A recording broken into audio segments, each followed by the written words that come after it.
Bisa kita mulai Bapak Ibu? Assalamualaikum warahmatullahi wabarakatuh. Selamat pagi. Pagi Ibu semuanya. Komputer cepat cerdas. Jadi ketika saya katakan komputer, nanti Bapak Ibu menjawabnya dengan cepat cerdas. Bisa? Oke. Komputer cepat cerdas. Oke, tepuk tangan dulu untuk kita semuanya. Selamat Ibu Kepala Sekolah, seterusnya rekan-rekan guru dan operator. Selanjutnya, kami marilah kita panjatkan puji dan syukur kita kepada Allah Subhanahu wa taala karena tidak lepas dengan akhirnya kita bisa datang ke sekolah yang kita cintai ini. Selanjutnya, salawat beriringkan salam tak lupa kita sampaikan kepada Nabi besar kita, Nabi Muhammad SAW dengan mengucapkan Allahumma shalli ala sayyidina Muhammad wa ala ali sayyidina Muhammad. Baik Bapak Ibu semuanya, apa kabarnya hari ini? Alhamdulillah, luar biasa. Allahu Akbar. Alhamdulillah. Bagaimana perasaannya hari ini Bapak Ibu? Senang? Ada yang sedih? Hari ini kalau dulu sedang kesedihan kita, fokus kita pada kita hari ini. Sepertinya hari ini ada yang tidak datang, mungkin dalam keadaan sakit. Kita doakan semoga Bu Tita dan anaknya segera sembuh. Amin ya rabbal alamin. Bapak Ibu yang saya hormati, hari ini saya berdiri di depan bukan untuk menggurui Bapak Ibu semuanya, bukan berarti saya lebih pintar daripada Bapak Ibu semuanya. Hanya saja kemarin saya diamanahkan dan dipercayai oleh kepala sekolah dan Bapak Ibu semuanya untuk ikut pelatihan coding selama 5 hari di Kabupaten pada bulan Juli. Jadi hari ini kita akan sharing ilmu kata-kata, sampaikanlah walaupun hanya satu ayat. Jadi mungkin tidak sempurna yang saya beri nanti ilmunya, kalau sedikit tetap akan disampaikan semoga nanti bermanfaat untuk kita semuanya. Amin ya rabbal alamin.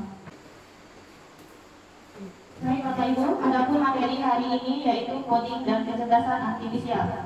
Sebenarnya ada 5 modul yang kami pelajari kemarin itu. Karena waktunya tidak akan tercukupi kalau disampaikan semuanya, jadi saya kasih satu materi dulu. Untuk hari ini modul 1 yaitu coding dan kecerdasan artifisial. Modul 2 itu tentang berpikir komputasional, modul 3 konsep dasar kecerdasan artifisial, modul 4 pemanfaatan kecerdasan buatan, dan modul 5 yang paling mendalam itu ada modul pedagogi coding dan kecerdasan artifisial, yang mana di dalamnya ini mencakup prinsip pedagogi, kos, IPS, pembelajaran mendalam, dan desain pembelajaran. Baik Bapak Ibu, tujuan pelatihan kita hari ini yaitu yang pertama mampu mendefinisikan konsep dasar coding dan konsep kecerdasan artifisial. Yang kedua mampu menyusun pembelajaran coding dan kecerdasan artifisial dalam proses pembelajaran. Yang ketiga mampu menyusun pembelajaran coding dan kecerdasan artifisial yang berkontribusi pada pencapaian dimensi profil lulusan. Dan yang terakhir mampu mengembangkan nilai-nilai etik dalam coding dan kecerdasan artifisial. Nah sebelum kita masuk ke materi, saya mau melihat dulu sejauh mana pengetahuan kita tentang coding. Mungkin sudah ada yang pernah dengar dan ada yang belum pernah dengar, atau mungkin itu adalah hal baru tentang kita di SD. Baik Bapak Ibu, silakan ambil handphonenya atau laptopnya. Silakan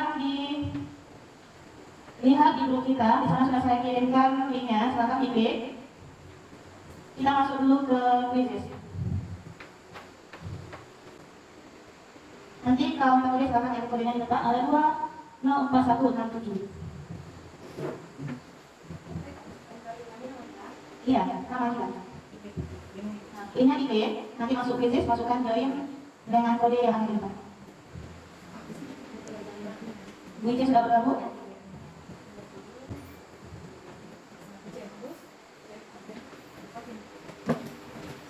Ya, boleh dibantu, Bu Ica? Nama kita? Iya, boleh. Nama istri dibantu, Bapak. Oke, 204167 ini siapa? Ibu Dama Lagi sudah masuk, Bapak Lis Fauzi. 204167 model rahasia seperti pembelajaran kita hari ini coding. Tunggu sebentar, baru pada yang bergabung. Iya. Kodenya 2, oke. Oke, guru kita sudah masuk, Bu Wetri, Pak Ires, Dharma, Rahasia, dan IJ. Oke, Bu Kepala Sekolah sudah masuk.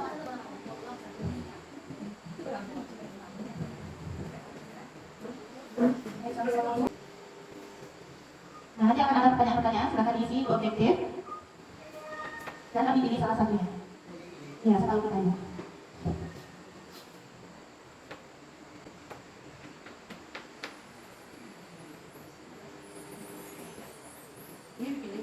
Ini salah satu dari yang tadi. Nanti pilih ya.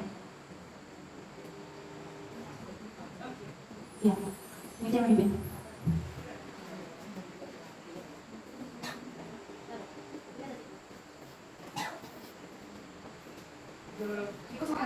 Itu soal bos akan dipilih A-B-C, A-B-nya tidak muncul, kemudian akan pilih.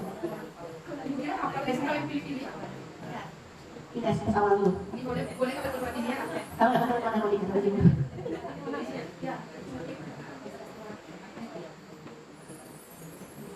Apa ini kebetulan ingat MC satu. Jangan-jangan udah istri soalnya. Jangan.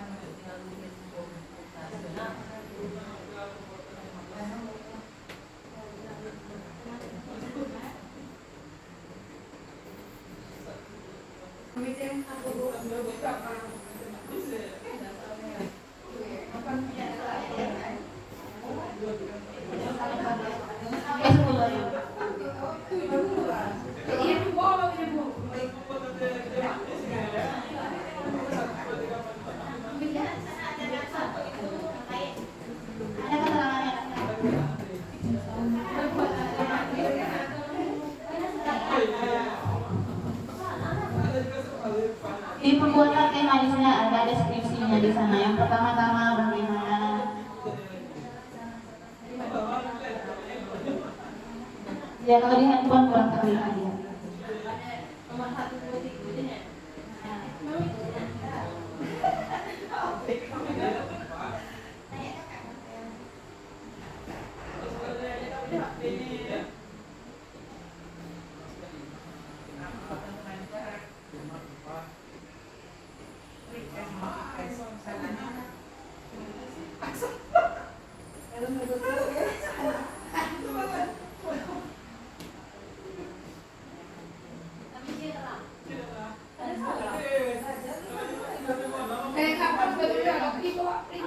Ini baru pretest, kan baru diterangkan. Jadi kalau salah itu biasa.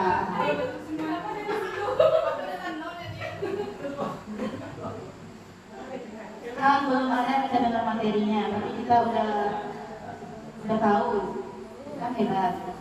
Kalau belum tahu itu biasa, yang udah tahu baru luar biasa.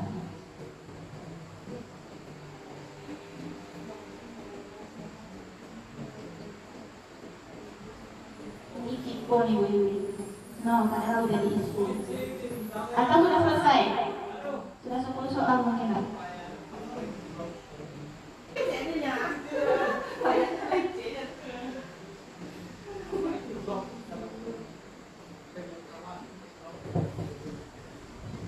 Itu loh ya Pak, bukan loh.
Kita akhir dulu pretestnya.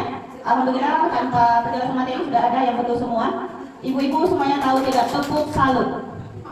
Tepuk salut. Jempol kanan, jempol kiri, 2 jempol. Salut. Oke, dikasih salut dulu ya. Tepuk salut. Jempol kanan, jempol kiri, 2 jempol. Salut. Oke, terima kasih MC. Kita lanjutkan ke materi. Iya, kita tinggalkan dulu itu. Coding dan kecerdasan artifisial. Sebelumnya Bapak Ibu sudah pernah belum mendengar kata coding dan kecerdasan artifisial? Belum ya? Sudah pernah menggunakan AI? Sudah. Sebenarnya AI dan KA itu tidak berbeda, sama hanya nama saja yang berbeda. AI dalam versi Inggris dan kecerdasan artifisial bahasa kita. Jadi dia sama. Bapak Ibu pernah menggunakan aplikasi Shopee? Saya rasa semuanya pernah. Sebentar-sebentar paket, dan tak boleh di depan rumah kan. Nah, jadi ada Shopee, pernah menggunakan Facebook, pernah menggunakan Meta AI di WA? Siapa yang sudah pernah menggunakannya? Sudah pernah? Digunakan untuk apa? Kadang-kadang kita tidak paham apa yang disampaikan dalam WA, secepatnya kita ditanya. Oke, bagus. Tepuk tangan dulu untuk Bunda Wetri. Baik, yang sudah menggunakan Meta AI, sudah menggunakan Shopee, Google Translate, Copilot, Gemini, ChatGPT. Nah, itu sudah termasuk KA atau kecerdasan artifisial. Nah, sekarang coba dibuka WA-nya, kita temukan di sana Meta AI. Silakan dibuka WA di handphone, boleh? Ya? Kita tidak masuk ke background lagi, kita masuk ke itu yang tadi. Kita masuk ke Meta AI. Bukan Meta yang lain, Meta AI. Ya, ini ada Meta ini juga. Tidak mau jadi Meta. Silakan dilihat handphonenya. Ketemu? Nah, sekarang kita ketikkan di Meta AI. Silakan dibuat perintah atau prompt. Apa yang sedang kita pikirkan? Apa yang sedang kita pikirkan? Gambar. Misalnya kita mau membuat Meta, tolong buatkan gambar pemandangan dengan air terjun, dengan hewan-hewan di depan air terjun. Nah, pokoknya semenarik mungkin. Boleh gambar apa saja. Misalnya seperti ini. Meta, tolong buatkan gambar anak kecil dengan topi dan berbaju merah sedang di tepi pantai, misalnya. Ya, tulis bisa, tulisan bisa. Nah, jadi dia akan muncul nanti seperti ini, Bapak Ibu. Kita hanya memberikan perintah kepada Meta, dia akan memproses dan memberikan hasilnya. Boleh, apa yang sedang terpikirkan sama kita? Boleh mau bikin putri duyung, mau bikin pemandangan,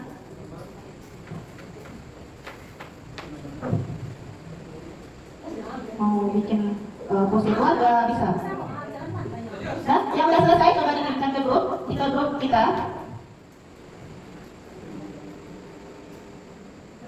Oke, Bu Mepri sudah seorang laki-laki sedang di pantai. Ini suami. Mepri sudah fotosintesis saya ini untuk persiapan PPG. Ada yang terkendala Bapak Ibu? Ibu Darmaisa? Nah, coba dikirim ke grup. Ya, dikirim ke tahu biar kita sama-sama ini ya. Ya, teruskan ke grup kita, Pak. Ya, biar kita lihat gambar apa yang dibuat Pak Inas. Nah, ini keluarga bahagia. Lengkap, ada anak laki-laki 2 dan perempuan 1. Kembali ini. Ya, udah mau. Karena ini IPM 2025 ya. Mobil apa ini mobilnya? Mobil yang bisa berjalan sendiri ya, Bu ya. Semoga tercapai nanti, Bu. Amin, amin ya Rabbal alamin. HS Fauzi, gambar air terjun. Iya, butuh healing ini. Ya, masih ada lagi. Nah, itu baru kita kasih instruksi tentang gambar yang ada di dalam pikiran kita. Kita juga bisa mengedit foto kita. Kita tanyakan ke Meta dengan cara kita masukkan foto kita, ambil yang seperti ini. Oh, di Meta ya, bukan di kita. Ya, lagi Meta. Nah, nanti masukkan ke Meta foto kita. Kita kasih perintah mau seperti apa foto kita. Kita di sekolah bisa kita buat menjadi di pantai. Ya, mau baju merah bisa berubah menjadi baju putih. Ambil di mana? Ambil di foto. Kalau di handphone ini di laptop ada susah. Iya, di handphone coba. Bisa? Nah, ubah foto saya menjadi buat tulisannya. Oke, nah buat foto saya mau seperti apa? Misalnya sekolah juga teman saya waktu latihan dibuatnya ubah foto saya menjadi saat ini. Meta malah bilang tidak bisa, kamu bukan saat ini.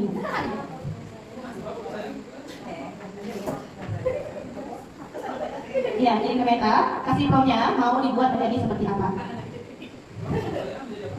Menjadi seperti apa maunya Bapak? Misalnya bajunya mau diubah warnanya, atau mau dikasih berjenggot, atau bertopi, berkacamata, kata belakangnya seperti apa? Jadi semuanya bisa. Jadi mereka ini enak bisa diajak juga. Ya, bisa fasilitator. Sesuai perintah kita. Ya, ada juga handphone yang nggak bisa, kemarin nggak bisa. Tapi tiba-tiba beberapa hari kemudian bisa. Karena kita belum pernah menggunakannya. Kita mau bikin pantun, bisa di sana Meta, tolong buatkan pantun. Jadi sekejap selesai. Bisa, puisi, mau lagu.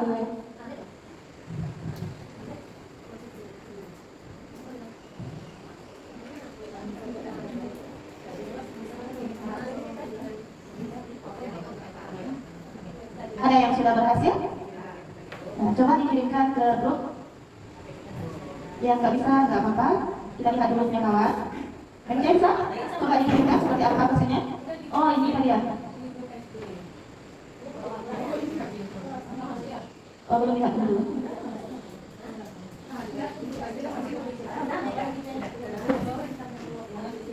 Oke. Punya multi kata belakang yang jadi lagi. Oke. Ini jadi kartun.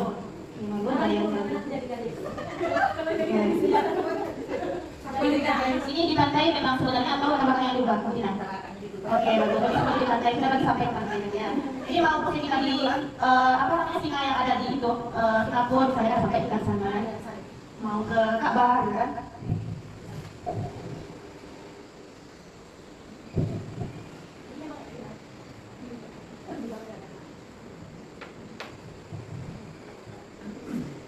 Baik Bapak Ibu untuk foto dan ya. Saya sudah paham. Bisa kita lanjutkan Bapak Ibu semuanya.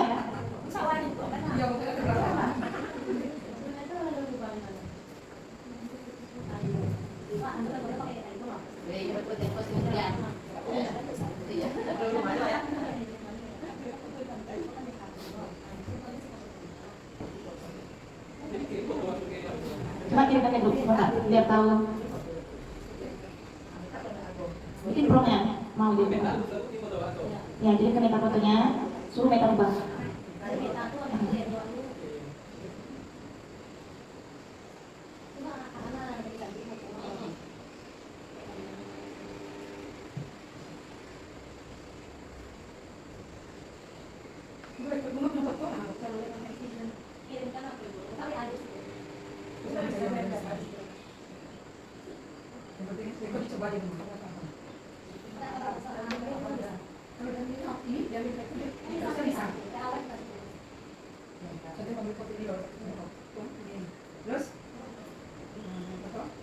Nah, ada kita terus kita lanjutkan. Nah, kita lanjutkan. Nah, besok kita pelajari lebih mendalam. Nah, coding dan kecerdasan artifisial. Tadi kita sudah cobakan meminta AI, itu sudah termasuk coding dan KA. Jadi, coding dan kecerdasan artifisial ini merupakan mata pelajaran pilihan untuk kita di SD. Mungkin coding dan KA ini bukan hal baru lagi untuk di SMA atau jenjang yang lebih lanjut. Hanya saja untuk di SD karena kita tidak ada belajar yang namanya TIK. Sebenarnya coding dan kecerdasan artifisial ini sudah dibahas juga dalam pembelajaran TIK. Untuk SD itu pemerintah kita masih memberikan pilihan karena tidak semua sekolah yang memadai sarana dan prasarananya. Jadi hanya sekolah-sekolah tertentu yang sudah siap saja. Nah, ada pun landasan filosofi dan kebijakan coding dan KA ini. Yang pertama, mendukung perkembangan sumber daya manusia unggul dan kompetitif sesuai dengan Undang-Undang RI Nomor 59 Tahun 2024. Yang kedua, sejalan dengan revolusi industri 4.0 dan masyarakat 5.0. Yang ketiga, meningkatkan literasi digital dan etika penggunaan teknologi. Nah, coding, apa sih itu coding, apa sih itu KA, apa sih harus coding dan KA. Nah, jadi coding itu adalah kode, bahasa, instruksi, proses menulis instruksi untuk mengendalikan komputer. Jadi bahasa-bahasa yang digunakannya itu adalah Python, Java, JavaScript, C++, C++, PHP, Swift, Ruby, Go, dan SQL. Jadi ini terlalu dalam untuk dipelajari di SD, kita fokus decoding untuk instruksinya saja. Sedangkan KA itu kecerdasan artifisial, teknologi yang memungkinkan mesin untuk berpikir, belajar, membuat keputusan layaknya manusia. Seperti yang kita cobakan tadi, kita kasihkan instruksi, codingnya ke Meta AI, dia memproses dan memberikan hasilnya. Jadi dia seakan-akan seperti manusia. Begitu canggihnya teknologi, begitu hebatnya teknologi. Nah, meskipun begitu, kira-kira mana yang lebih hebat? Teknologi apa kita sebagai manusia? Lebih hebat kita karena Ya, Ibu, kenapa? Mana yang lebih pintar? KA atau kita? jelas kita yang apa dia kita kan. Iya, bagus Ibu. Kita kasih dulu tepuk salu. Jempol kanan, jempol kiri, dua jempol. Salut. Terima kasih Ibu. Jadi kita lah yang lebih pintar, karena KA ini manusia yang menciptakannya. Nah ini dia contoh-contoh KA seperti mobil impian Ibu Dharma tadi, ada mobil Tesla di mana mobil ini bisa bergerak sendiri. Kalau sopirnya mengantuk tidak pusing-pusing lagi mencari sopir mengganti, dia bisa bergerak sendiri dengan perintah kita. Ada ChatGPT, sudah pernah menggunakan ChatGPT Bapak Ibu? Nah, yang sudah ada berarti sudah ada pengalamannya. Yang belum mungkin juga ada. Ini sangat membantu kita. Jadi KA ini adalah mesin yang memudahkan pekerjaan kita sebagai manusia, dibuat oleh manusia dan untuk manusia. ChatGPT nanti akan kita coba di akhir, ini contohnya. Nah, karakteristik codingan KA. Jadi ciri-ciri codingan KA itu, yang pertama berbasis konteks kehidupan sehari-hari. Yang kedua, menggunakan pendekatan human center. Yang ketiga, belajar secara internet based, plug dan unplug. Yang keempat, menanamkan etika dan karakter digital. Nah, ini dia pembelajaran coding bisa dilakukan melalui berbagai metode. Yang pertama ada plug, yang kedua unplug. Plug ini kita menggunakan perangkat komputer. Jadi kita mengajarkan kepada anak didik kita nanti menggunakan perangkat menggunakan handphone, jaringan, laptop. Nah, untuk mencobakan yang plug ini, Bapak Ibu silakan ambil laptopnya kembali. Kita cobakan satu contoh pembelajaran yang akan kita gunakan. Silakan diklik di Google ataupun di browser lainnya www.abcya.com www.abcya.com.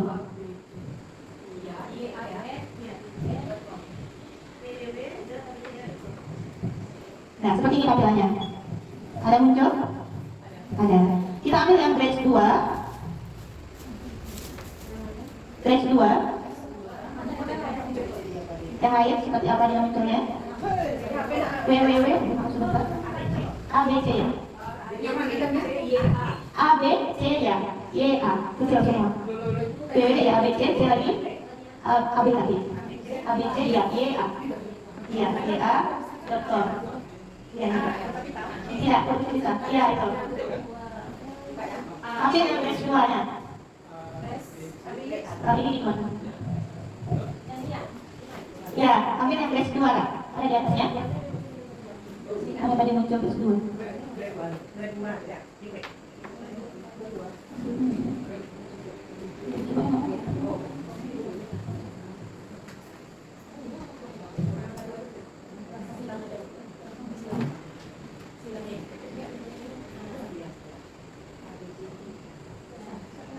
Yang ini ambil lagi baca, ada tulisan semuanya nih.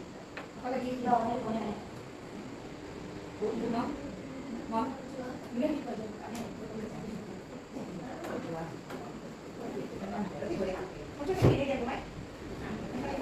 Silakan aja, silakan.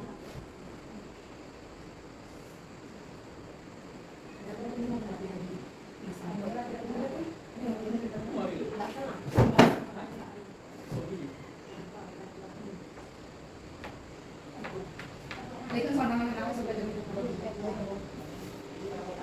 Tapi ada dari itu ya.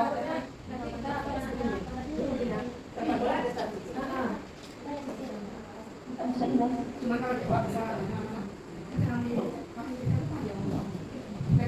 Udah bisa? Iya, kita lihat ke bawah. Ambil yang number patterns. Number patterns. Iya. Kotaknya beda-beda kayaknya di sini. Bisa kita cari di pencarian kalau susah. Ini yang gambar apa itu? Gambar bulat. Nah, ini number pattern. Nanti warna muncul ya. Number pattern.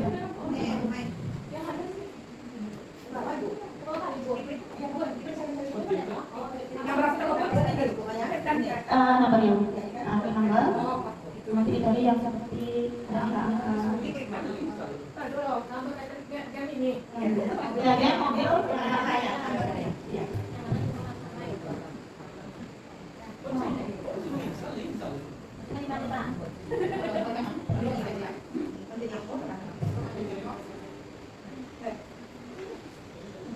Buku ready for next web kayak begitu tulisannya.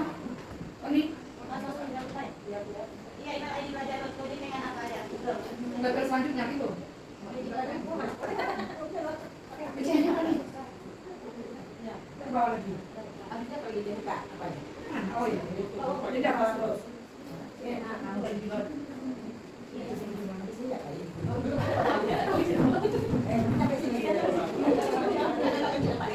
Padahal tidak lagi.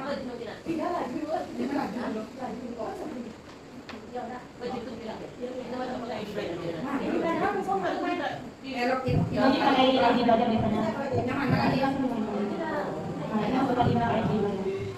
Kalau dia tadi langsung kan ya? Oh, masih dibacakan dulu. Ini begini tulis dari kalian. Nanti bisa langsung mainkan. Kalau kita sudah perlu ini tidak. Kalau itu sudah pernah dimainkan anak jadi tidak perlu login lagi. Nama Nah, lanjutkan ibu dikerjakan itu seperti soal algoritma apa itu?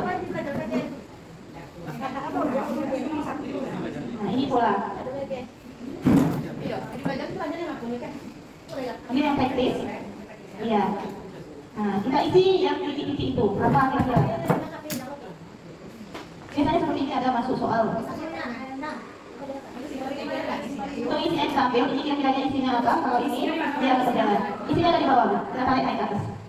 Ya, misalnya ini kita tarik ke sini. Ada yang berhasil? Ada. Ini seperti deret. Pola pengenalan pola. Ini pola bentuk. Pola angka. Oke, bagus.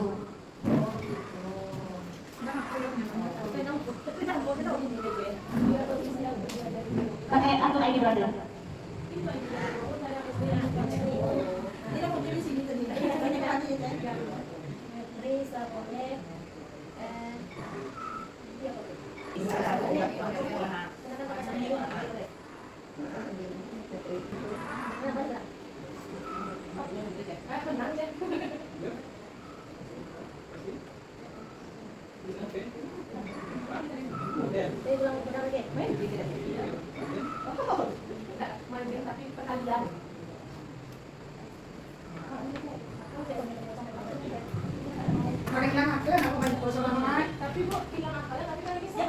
Kepikir lagi di sana lu.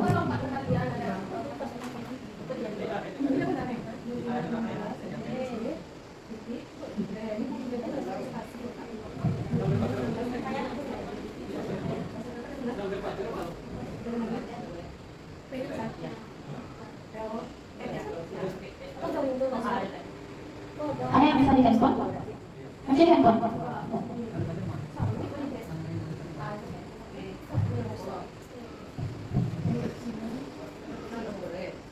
Jadi ini bisa kita jadikan coding terintegrasi ke pembelajaran atau mapel matematika.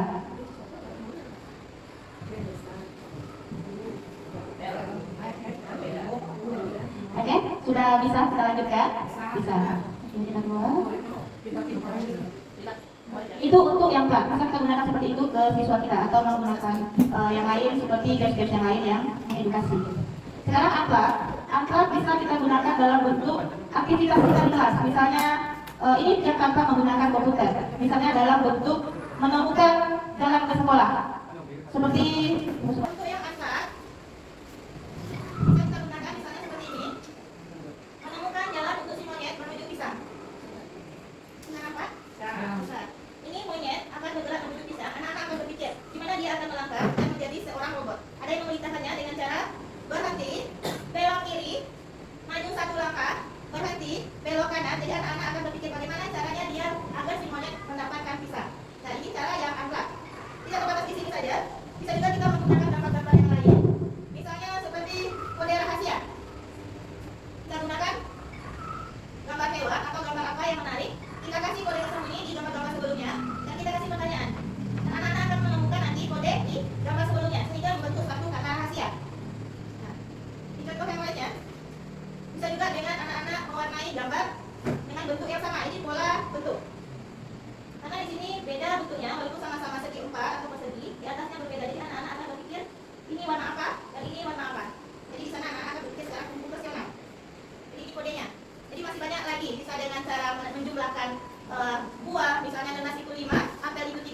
tambah apel berapa? Jadi ada banyak contoh yang lain.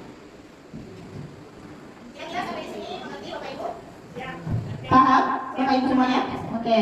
Karena sudah sedikit lelah, kita ice drinking dulu sebentar. Bapak Ibu saya mohon berdiri. Kita ikuti kalau di bangku agak susah bergeraknya kan? Sampai.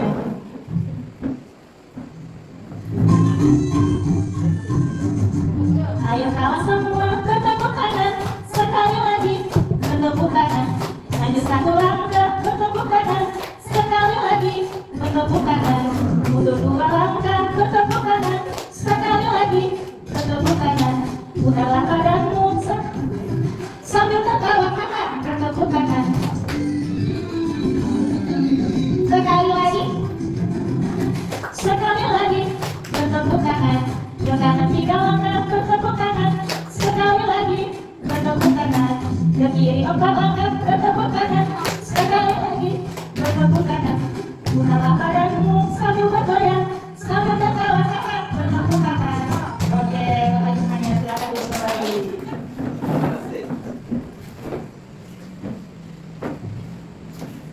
Lanjutkan elemen coding dan KA. Jadi elemen coding dan KA ini ada berpikir komputasional. Seperti yang kita lihat tadi di game, itu akan memicu kita untuk berpikir komputasional.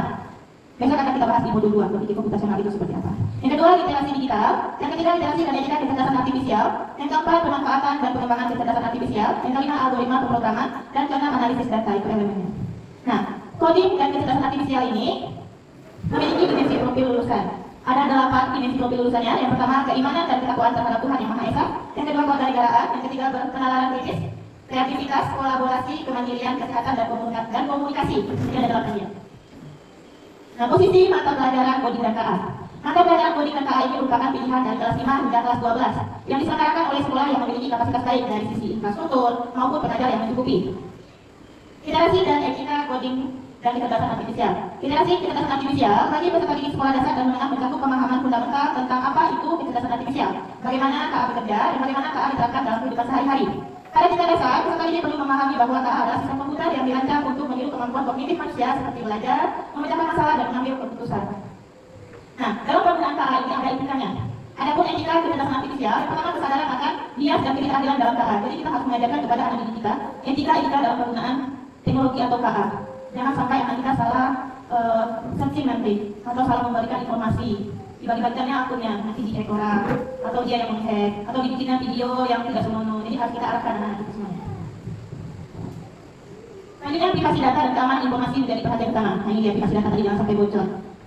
Yang ketiga, tanggung jawab dan akuntabilitas dalam pengembangan dan penggunaan KA. Keterbukaan dan transparansi dalam algoritma dan KA. Perhatian dalam hak cipta menjadi sangat krusial dalam pemanfaatan KA. Jadi jangan sampai anak-anak kita itu nanti melanggar hak cipta. Nah, mengapa coding dan KA itu penting?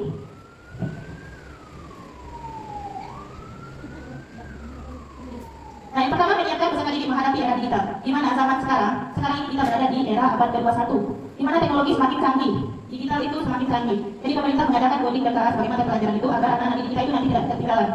Sekarang aja tahun 2025, karena kita masih SD saja, teknologi sudah begitu canggihnya. Apalagi nanti setelah dia hampir memasuki dunia kerja, tidak tahu kita seperti apa teknologi yang muncul nanti. Jika tidak belajar dari dasar, anak-anak kita akan ketinggalan nantinya. Jadi itu tujuan pemerintah kita untuk mengadakan mata pelajaran ini. Yang kedua, mengembangkan kemampuan berpikir kritis, kreatif, dan kolaboratif. Karena nanti di pelajaran coding dan KA ini akan ada tentang itu berpikir secara kritis, kreatif, dan berkolaborasi dalam bentuk proyek. Yang ketiga, mendukung literasi digital dan pemecahan masalah. Yang keempat, memberdayakan generasi muda Indonesia agar kompetitif secara internasional. Nah, peran KA dalam pendidikan, ini dia peraturannya, otomatisasi tugas administratif, di mana nanti KA bisa membantu guru dalam menilai tugas, mengatur jadwal, dan mengelola laporan siswa. Jadi akan mempermudah kerja kita. Yang kedua, pembelajaran yang dipersonalisasi, di mana KA nanti menyesuaikan materi sesuai dengan kecepatan dan daya belajar siswa kita. Yang ketiga, asisten virtual dan chatbot. KA dapat menjawab pertanyaan siswa secara real time. Ini dia chatbot yang sering kita gunakan kayak AI, kayak Google Classroom, Google Lens, dan lain-lain. Untuk chatbot ini bisa dalam bentuk tulisan dan bisa juga dalam bentuk suara. Nah, contoh KA dalam pembelajaran ada e-learning berbasis KA, sistem pembelajaran daring yang menyesuaikan kurikulum sesuai dengan perkembangan siswa.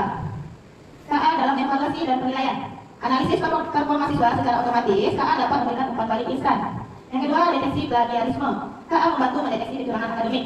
Yang PPG biasanya menggunakan yang namanya Turnitin untuk mengecek plagiarisme itu sudah masuk menggunakan KA. Selanjutnya pembuatan soal ujian otomatis. Nah, ini akan mempermudah kita mempercepat kita dalam membuat soal. Mungkin kita bisa menggunakan quizzes, wall atau aplikasi lainnya. Nanti akan kita ketikkan di sana. Otomatis akan muncul nanti di perpustakaan itu soal-soal. Banyak sekali soal-soal di sana yang bisa kita ambil. KA untuk inklusivitas dalam pendidikan. Banyaknya KA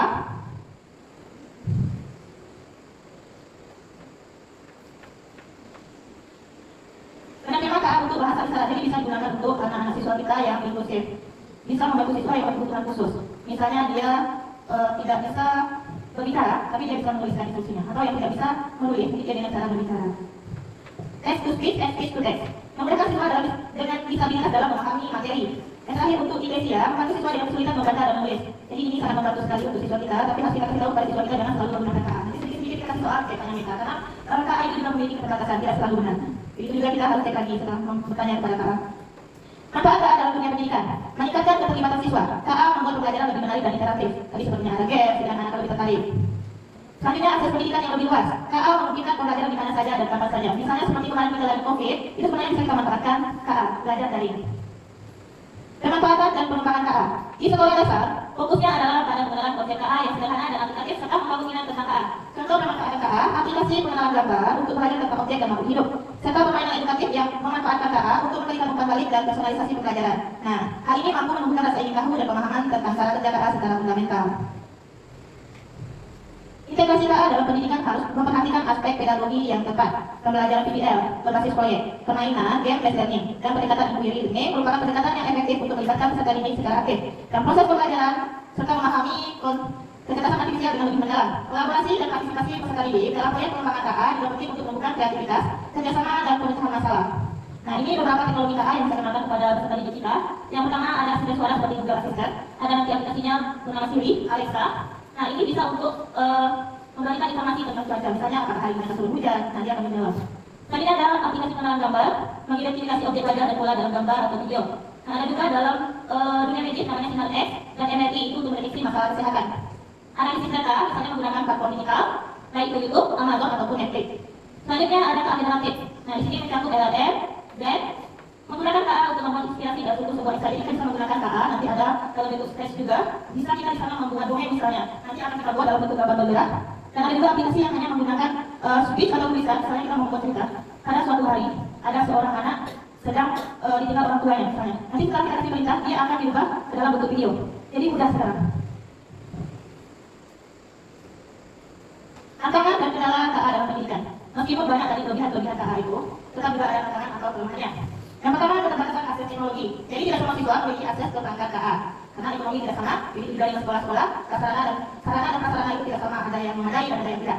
Privasi dan keamanan data. Kita harus melindungi data siswa dan guru. Ketergantungan pada teknologi. KA sebaiknya menjadi alat bantu, bukan menggantikan peran guru. Jadi walaupun KA ini sangat bermanfaat, jangan sampai KA ini menggantikan kita sebagai guru, hanya sebagai peran pengganti saja untuk membantu. Begitu juga dengan anak-anak kita, jangan semuanya digunakan KA. Nah, masa depan KA dalam pendidikan itu seperti apa? KA dalam pengembangan kurikulum. KA dapat membantu menyusun materi ajar yang lebih adaptif. Nanti akan kita pelajari cara membuat MPP menggunakan Chatgemini, Gamma, CPF, dan lain-lainnya. KA dalam simulasi dan pembelajaran PR. Pembelajaran berbasis simulasi untuk pengalaman lebih nyata. KA dan pendidikan seumur hidup. KA mendukung pembelajaran sepanjang hayat untuk semua siswa. Baik, Bapak Ibu, kita coba contohkan satu Chatgemini. Silakan kembali ke laptopnya. Akan kita coba membuat MPP deep learning atau pembelajaran mendalam. Silakan dibuka ChatGPT. Mungkin ada yang sudah pernah menggunakannya, hanya saja mungkin dalam bentuk versi form yang berbeda, karena fungsi dari itu adalah formnya, instruksi yang kita berikan. Kalau kita suruh dia bikin MPP saja, dia akan keluar MPP, tapi MPP yang seperti apa harus pilih. Silakan dibuka di browser. ChatGPT.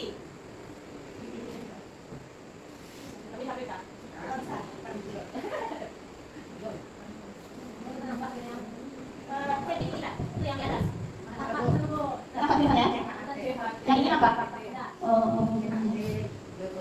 C biasa? GPT. Ya, nanti kalau sudah muncul, ask anything, di sini akan kita ketikkan. Misalnya kita mau buat RPP bahasa Indonesia. Coba kita ketikkan saja dulu RPP bahasa Indonesia kelas berapa misalnya.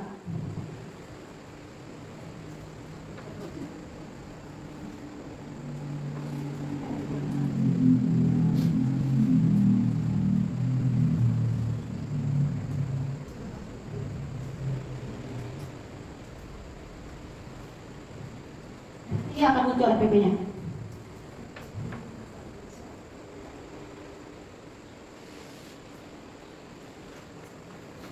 Ada kegiatan intinya, ada kegiatan penutupnya. Biasanya ChatGPT ini juga mengenali kita dari penggunaan kita. Misalnya kita baru sekali menggunakan, dia akan memberikan informasi singkat-singkat saja.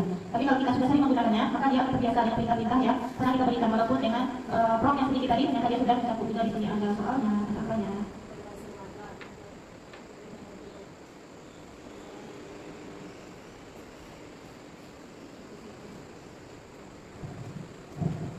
Nah, saya rasa sudah ada yang pernah menggunakan ini. Apakah seperti ini form yang digunakan pegawai? Tidak. Lebih kita lagi. Coba Bu Dewi disebutkan form yang Bu Dewi gunakan bagaimana? Formnya biasa, seperti biasa, cuma pertanyaan bunyinya seperti ini. Mohon bantuan atau bantu saya membuat RPP pembelajaran negara kelas 4 tahun 2025 gitu. Nanti akan keluar seperti apa yang kita inginkan. Baik, itu juga merupakan form yang kita gunakan untuk ChatGPT. Sekarang intinya itu kita menggunakan formnya lebih rinci dan lebih jelas lagi. Sekarang gunakan seperti ini. Kita harus menggunakan teori yang namanya RTO. Apa itu RTO? Di mana nanti ada root, ada task, ada outputnya. Jadi kita harus menganggap GPT ini sebagai apa dulu role-nya. Misalnya kan kita anggap sebagai asisten.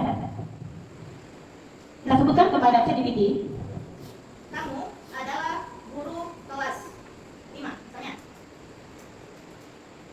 Kamu adalah seorang guru kelas 5 yang akan mengajarkan bahasa Indonesia.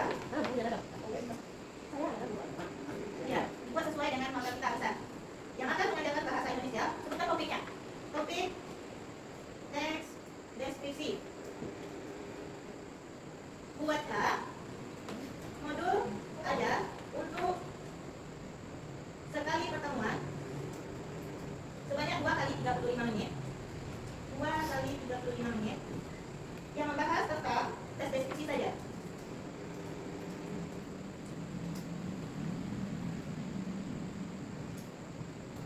Buatlah modul ini dengan pembelajaran deep learning.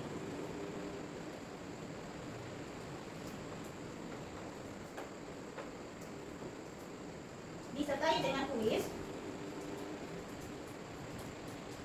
dalam bentuk pilihan ganda. Nah, jadi semakin detail kita memberi informasi, dia akan semakin mengerti. Kita lihat. Nah, itu kita inputkan. Dia memproses dan memberikan outputnya. Ini dia modul ajarnya. Nah, lebih jelas daripada yang tadi ada problem Pancasilanya, ada pendekatan pembelajarannya, ada materi pokoknya, ada langkah-langkah pembelajaran. Yang tadi ada juga tapi sedikit. Nah, ini ada tahap-tahapnya sinteksnya. Kegiatan penutup, ada penilaiannya, ada langsung dikasihnya kuisnya. Nah, jadi seperti itu kita memberikan form kepada ChatGPT. Nah, sampai di sini kira-kira paham Bapak Ibu semuanya? Ya, alhamdulillah. Nah, ini untuk ChatGPT. Ada lagi misalnya ketika kita sedang pelatihan, kita diberi satu modul, dikasih waktu singkat. Kita disuruh membuat ringkasan dari modul itu, sedangkan modulnya tebal misalnya. Waktunya sebentar. Bagaimana caranya? Kita gunakan chat PDF. Sekarang kita ambilkan chat PDF. Sudah ada yang pernah menggunakan chat PDF? Ini lebih apa lagi? Saya rasa karena menggunakan ChatGPT, ada yang salah pas chat PDF, rasanya kalimatnya lebih bagus. Hanya saja untuk chat PDF ini kita harus memiliki modul PDF-nya. Nah, seperti ini tampilannya. Nah, kita unggah modulnya. Tadi ada saya kirimkan modul 1 ke grup. Nanti kita upload dulu modulnya, kita ambil PDF-nya, kita buka. Nah, apa yang mau kita buatkan dari modul tersebut? Misalnya kita minta buatkan peta konsep atau mau buatkan ringkasan.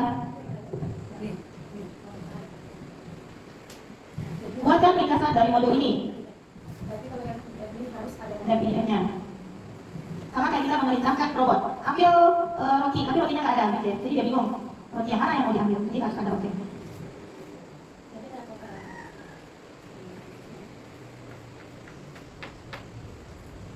Jadi di sini dari sekian halaman sudah diringkasnya. Nah, kita tinggal kopas saja. Dan kita cepat selesai. Nah, kalau kita mau buat PPT-nya juga bisa. Tinggal kita kasih prompt buatkan PPT-nya.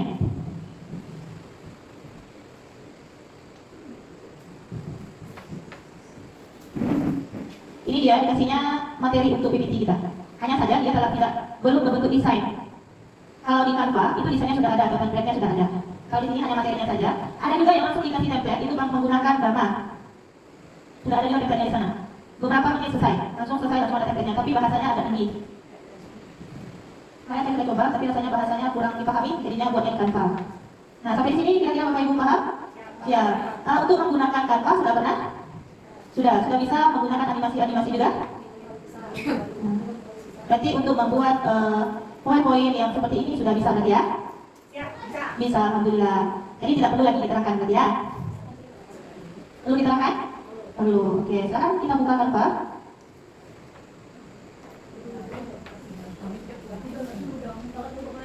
Ya, silakan. Kalaupun tidak download di Google Canva bisa juga kan? Nah, ini saya ambil di Canva kemarin.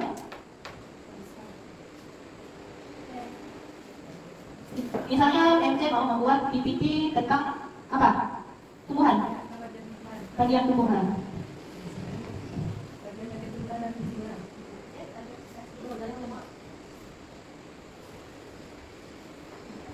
Kita bagian tumbuhan.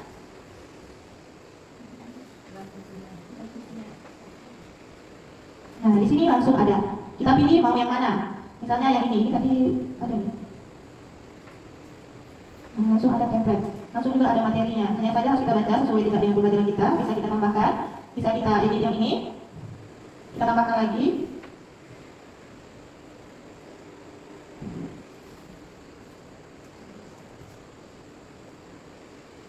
Kita ambil sampai di mana kita perlunya. Kalau dulu kita bikinnya di slide PowerPoint, agak susah kita mendesainnya, kita download dulu gambarnya, kita taruh di Google, sekarang semuanya sudah tersedia. Jadi sangat mudah dan mempercepat pekerjaan kita. Nah, ini contohnya. Kalau kita mau menambahkan gambar, bisa kita cari lagi sini gambar daun misalnya. Nah, kita ambil daunnya. Nah, nanti dia akan muncul. Kita edit, mau kita taruh di mana? Kita taruh di batang pohon ini. Nah, jadi seperti itu ya penggunaan gambar. Kita juga bisa mengedit foto, bisa juga membuat undangan ulang tahun, undangan pernikahan. Jadi kita bisa kita sendiri, tidak perlu lagi kita pergi ke percetakan. Kira-kira sampai sini ada kendala Bapak Ibu? Masih semangat? Semangat. Nah. Sudah? Kira-kira sampai sini ada pertanyaan? Ada? Silakan. Kakak MC mau bertanya apa tentang Canva, tentang ChatGPT, atau tentang materi?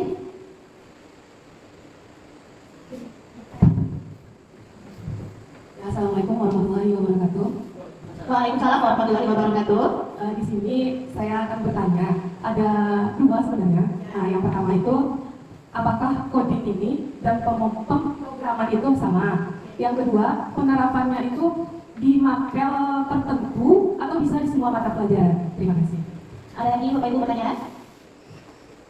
Kalau bisa nanti saya jawab, kalau tidak akan saya pending untuk minggu depan. Ya, baik, jika tidak ada pertanyaan, saya jawab pertanyaan dari MIT tadi, apakah coding dan pemrograman itu sama? Jadi, coding dan pemrograman itu sebenarnya saling terkait, hanya saja dia tidak sama. Coding ya coding, dan pemrograman ya pemrograman. Hanya saja untuk pemrograman itu menggunakan coding, karena coding tadi adalah perintah, instruksi, kode, atau bahasa yang kita gunakan untuk membuat program. Jadi itu dia, apakah coding dan pemrograman itu sama? Jadi dia tidak sama.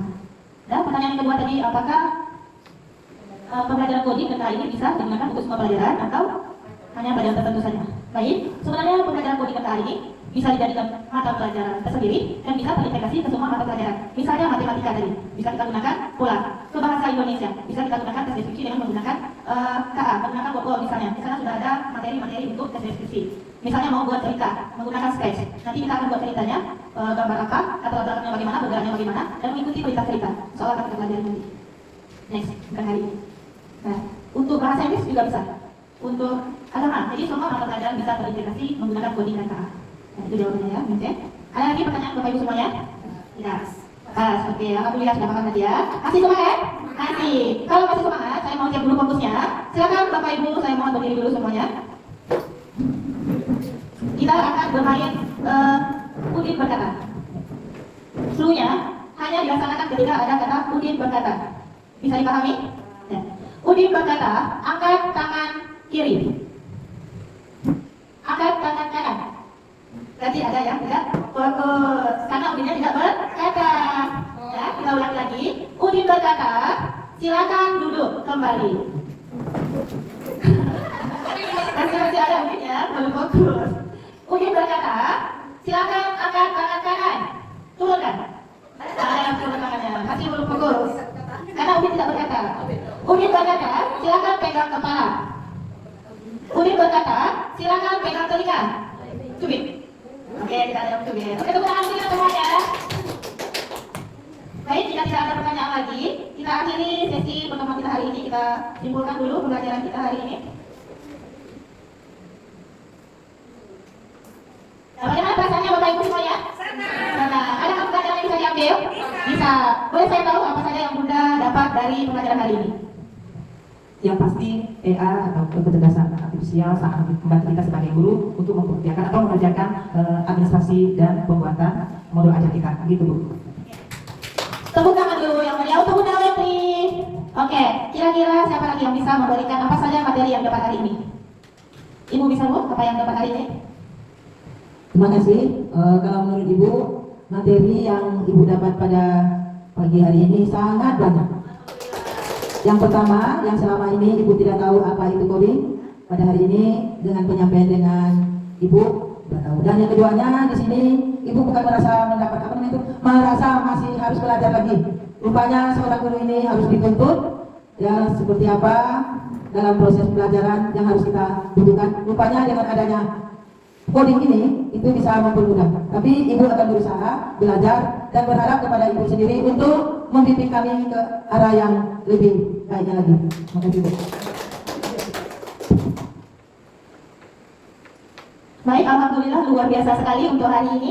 Materi yang didapat cukup lumayan lah ya. Kalau banyak belum kayaknya. Masih banyak materi-materi yang lain karena waktu juga yang memisahkan kita. Adapun kesimpulan yang bisa kita ambil dari pembelajaran hari ini, yaitu kecerdasan artifisial memiliki potensi besar dalam dunia pendidikan dengan meningkatkan efisiensi, personalisasi, dan aksesibilitas pembelajaran. Meskipun ada tantangan-tantangan seperti privasi data dan ketergantungan teknologi, kecerdasan artifisial dapat menjadi alat bantu yang memperkuat peran pendidik, bukan menggantikannya. Dengan pemanfaatan yang bijak, kecerdasan artifisial dapat membawa perubahan positif bagi masa depan pendidikan. Boleh kita tepuk tangan Bapak Ibu semuanya? Alhamdulillah, terima kasih luar biasa sekali. Baik, itulah pembelajaran kita hari ini. Saya sebagai yang dimanakan untuk memberikan materi hari ini mengucapkan banyak sekali terima kasih dan mohon maaf atas kesalahan yang saya berikan. Mungkin ada materi yang tidak tersampaikan atau kata-kata yang menyinggung perasaan. Saya mohon maaf sebesar-besarnya dan saya sudahi dengan Assalamualaikum warahmatullahi wabarakatuh.